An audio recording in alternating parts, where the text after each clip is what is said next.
Les tortillas fait maison pour réaliser vos quesadillas et plus. C'est parti pour la recette. Pour commencer, dans ta farine, tu vas ajouter sel, levure chimique, mélange bien et ensuite ajoute ton beurre. Tu vas bien mélanger ton beurre à ta farine et quand c'est bon, ajoute maintenant de l'eau chaude. Ensuite, tu mélanges bien et pétris pour environ 5 minutes. Effectue un bon pétrissage pour que la pâte soit bien souple. Après un bon pétrissage, tu vas obtenir une pâte bien mou et souple mais pas vraiment collante. Ensuite, laisse reposer ta pâte pour environ 10 minutes. Après les 10 minutes, tu vas récupérer ta pâte et former environ 10 à 12 boules de même taille. Et quand tu finis, laisse reposer encore pour 10 minutes. Après les 10 minutes sur notre plan de travail, on va ajouter un peu de farine et commencer à étaler notre pâte. Assurez-vous que votre pâte elle est bien ronde pour vous faciliter la tâche. Aplatis la pâte avec ta main pour commencer et ensuite avec ton rouleau, tu vas commencer à rouler. Prends ton temps et quand tu vas rouler, n'oublie pas de retenir de temps en temps pour essayer d'obtenir un cercle. Aussi, n'applique pas trop de pression sur la pâte. Et quand tu vas observer que ta pâte commence à s'élargir, au lieu de rouler du haut jusqu'en bas, tu vas commencer à rouler à partir du milieu et descendre, comme sur la vidéo. Et fais ça jusqu'à ce que ta pâte s'élargisse bien jusqu'au point où elle devienne transparente. Remarquez que cette pâte a été étalée jusqu'au point où on peut observer les cercles rouges à travers notre pâte. Pour la cuisson, tu vas mettre une poêle au feu sans rien là-dedans. Ton feu sera au niveau moyen et quand ta poêle va commencer à chauffer, rajoute ta pâte là-dedans. Au fur et à mesure que c'est en train de cuire, vous allez observer des bulles sur votre tortilla, un peu comme sur la vidéo et quand c'est le cas, retournez.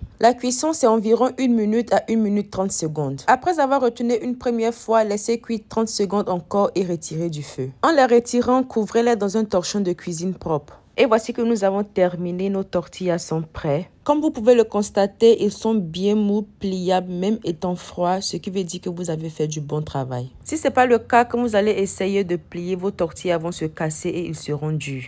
Et comme comparaison, ceux-ci ont été achetés. Observez de vous-même, c'est la même chose. Et le goût de celui qui a été fait à la maison est 1000 fois meilleur que celui acheté. En plus, regardez tous les ingrédients qui ont été ajoutés dans ceux du supermarché. On peut faire ça. Et quand c'est fait maison, tu as seulement que farine, de l'eau, levure chimique, sel et du beurre. C'est bien mou et bien délicieux. Toi-même, il faut voir. Et les recettes sont infinies avec ce pain. À toi de jouer avec ton imagination. Tu peux faire tes tortillas avec fromage, jambon, poulet, viande, œufs, beurre, chocolat, tout ce que tu veux. Ou encore, tu peux manger ça simple et ça sera délicieux. Observez un peu la texture. On adore. C'était tellement mou, tellement délicieux. Surtout quand c'est chaud.